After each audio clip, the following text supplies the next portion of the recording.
Barcelona and Sevilla will face off again in the Copa del Rey midweek, so I wondered what kind of rotation or tactical nuance we'd see from either side. Having lost in the first leg 2-0, the ball was in Koeman's court to do something, and he did just that. I haven't really delved into tactics too much in recent weeks, but we are jumping right back into the deep end today. Because where we start is where this whole match was decided, and that is with Koeman's starting lineup. The 3-5-2, even though there was an injury scare to Ter Stegen in the warm-up, he still carried on.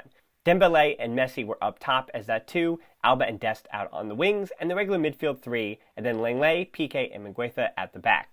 This lineup was so interesting to me, and we saw the wrinkles throughout the first half of the match as to exactly what Koeman had given to be different instructions from that 3-5-2 that we had seen in the beginning of the season. Barca was still keeping the majority of possession, but not giving it up in bad spots, save a poor giveaway by Ter Stegen in the first 25 minutes, but keeping and retaining the ball in good positions was certainly paramount to that defense keeping its positioning. The keys in this match, though, were the ways that Alba and Dest would be getting forward. Dest and Migueza working against Escudero and forcing him into decisions was a positive wrinkle. It allowed Messi to shade to the right at times and create those numerical advantages in the build-up. The real key in this match, though, was the verticality of Dembélé. With Messi playing next to him, but dropping behind where it would be either Dembélé or Pedri making the direct run towards the goal, it allowed Messi to both have defensive covering, but also find the space moving forward, as whichever of those ran into that space, Messi could then follow with his dribble. And that's what leads to the second goal, but more on that later. De Jong's positioning was a bit more at home, if you will, than we've seen him in recent weeks, but when he did step up for a long run in the first half, Pedri slotted into that space for cover. This is also a really defensively sound lineup for Barcelona. Sevilla didn't have a shot at all in the first half. The occasional time Sevilla tried to build up from the back with possession from the center backs, Dembélé, Messi, and Pedri would put light pressure with some zonal marking, with Busquets and De Jong marking the men behind them, and then everybody else also marking men. And that forced Sevilla's back line and the goalkeeper Bono into making decisions and difficult passes to try to break through those lines in the air. Barcelona were good in the air today, and if they weren't, they won the second ball. And that ball winning for Barcelona, if they're going to do that at this level, that's going to put them on the front foot. Sevilla, they were in a 4-2-3-1, though it sometimes did look like their normal 4-3-3 as well. All of what we've been talking about Barcelona's attacking lineup, and then that verticality from Dembélé, well, that's what leads to the goal in the 29th minute. It's really actually quite simple. Sevilla put numbers forward for one of the first times in the match, and Busquets' simple line-breaking pass to get through the midfield to Messi, then Messi, by his standards, a rather easy through ball to Dembélé, who was kept on side and goal side by Koundé. Dembélé's first touch set himself up, and he finished past Bono. Leading to that goal, there was almost a handball called against Lenglet, but fortunately that was waved off. A little bit of luck for Barcelona here. Sevilla countered by what looked to me like better disguises on their clears out from the back. For example, Papu Gomez would drop in from the left wing, and Fernando would make the run up through the middle. But with three at the back, Barca always had bodies to adjust and prepare for this in the air, and again, they won those second balls. Right before the first half ended, Messi arguably fouling Koundé and could have picked up a second yellow, but it would have been a bit harsh in that instance.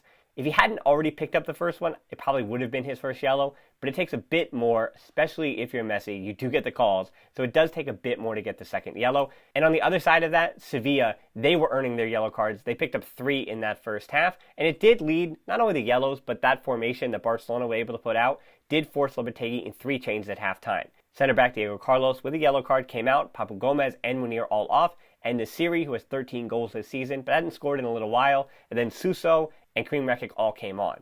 Fernando moved back to the back line in between Koundé and Rekic, so Lopetegui trying to counter with a 3 at the back of his own, and it was Koundé and Rekic who appeared to have the authority to go forward into the midfield when they wanted to try to create numerical advantages, with Fernando really playing as far back as anybody throughout that second half. The game did become a bit more open with this tactical change in the beginning of that second half. Sevilla quickly getting their first shot off. There was more purpose from Sevilla, and Barcelona were taking a while to build out of the back, and you hope that a mistake wasn't made. But when they did, that being Barca get upfield, Dembélé to De Jong out wide, but his ball back for Alba for the tap-in just wasn't good enough, and that's the times where you go, uh-oh, are Barcelona not converting their chances, and is this going to come back to bite them? Well, it might have. 59th minute, Barca were swarming though.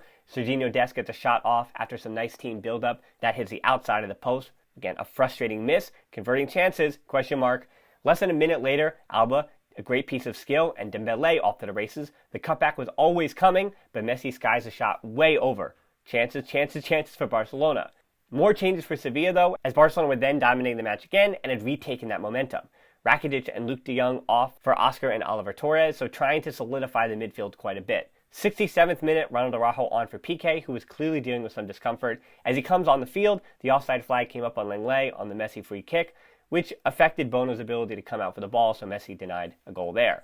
Pedri unfortunately takes a shot to the leg and comes up limping a few minutes after that. That leads to Ilaix Moriba's arrival. Negative, obviously Pedri, we want to know how bad he's hurt. That could be a problem for Barcelona losing Pedri. He's that influential to what they do. The positive though, Ilaix getting trusted in this situation is so brave from Koeman. He liked the formation, so instead of changing things up with Griezmann, Braithwaite, or going with Puig, he trusts the player with the profile to do the job he needed, even if he is 18. Maybe I'm a softie for when managers play players that fit a system more than just going with the guy that they always gone with. But I love the fact that he put in a box-to-box midfielder who is good at winning aerial duels and second balls. That is what Ilaix Moriba has done really well with Barca B. It's not his goal scoring.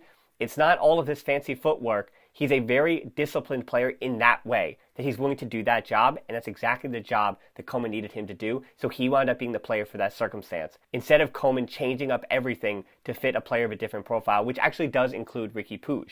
Barca got lucky though a few moments after he'd arrived, a handball against En-Nesyri for what could have been the equalizer. Unfortunately, on that move, Araujo injured immediately. We were told he was rushing back, this looking exactly like when Sergio Roberto was injured against Granada. Maybe Barcelona were just trying to get him back too quickly. 82nd minute, it's Martin Braithwaite for Dembélé and Semi Umtiti on for the injured Araujo. Fortunately for Barca, even though there were changes at the back, the formation stayed the same and the second goal came calling. Little touch pass back to Messi from Ilaix Moriba. Messi creates this goal with his dribble. He gets lucky twice with the ball continuing to fall into his path, then puts it home. But Messi continues his magic from that midweek against Elche. And when Messi is dribbling with this kind of intensity and playing with this kind of forward-thinking intensity, the ball just seems to continue to find his feet, and he puts himself in circumstances to score, even though he had skied that ball earlier in the game. Busquets, Alba, Dest, Mingueza, Lenglet, Ilaix, all really good today. Koeman deserves tons of credit for this 2-0 win over Sevilla. I know that there have been critics for Koeman, and whether or not you think that he is justified to be the manager next year, or whether you trust him in the Copa del Rey midweek, or you trust him against PSG, many will continue to say they do not. But he does deserve credit for this individual match and this individual win. He was spot on today with his lineup, substitutes, and tactics. There was faith in Dembélé's verticality, the back three solidified the defense, and he adjusted to Lopetegui's changes with utmost bravery to play Ilaix Moriba when Pedri went down. He handled the injuries, which obviously are the glaring negative in this match, but players stepped up to finish off the game. I also want to mention Oscar Mingueza, very important to this match, influential, working with Dest very well on that right side. And coupled with Moriba, both Mingueza and Ilaix Moriba playing well is confidence in La Masia in totally different ways, I think. Mingueza was on the fringes of the B team, as I'd mentioned, and he's turned into a really promising first-team member, while Ilaix was always labeled as a future star. And to see them both not only meeting expectations, but, well, for Ilaix Moriba, meeting expectations of breaking into the first team at 18, and then Mingueza certainly exceeding expectations by becoming a full-fledged first-team member that's earning and deserving of minutes is great for the academy. That means the players on the bottom of the totem pole with the academy have a chance, and so do the stars who are able to come good. So, yeah, it's really early in their careers, and things might not work out after this season, but we're just talking about this match and this moment, and it's great to see Mingueza and Ilaix Moriba both be rewarded for their work with the academy into first-team minutes that they've clearly earned. Now, losing Piqué, Pedri, and Araujo again is worrisome. We'll have to see just how bad each case is, but the real question I have with or without them, does Koeman do something similar midweek against Lopetegui? I think regardless of whether he sticks with the 3-5-2 or moves back to the 4-3-3, if Sevilla got a result today, you would feel like Barca was reacting to having failed in 2 matches against them. Instead, I think it'll feel like Sevilla has to react to what Barca just did to them, even though they're up 2-0 in the tie. Koeman winning with a new formation gives Lopetegui some things to think about for sure. A lot of work to do. Chances that could have been converted today still need to be put home on Wednesday, when goals will define that result. But I think Barca put themselves in the best position heading into that match that they could today. Until then, we'll have a podcast, I'll be back on the locker room on Barca's Twitch stream, and we'll see how the injuries shape out. So until then, Forza Barca.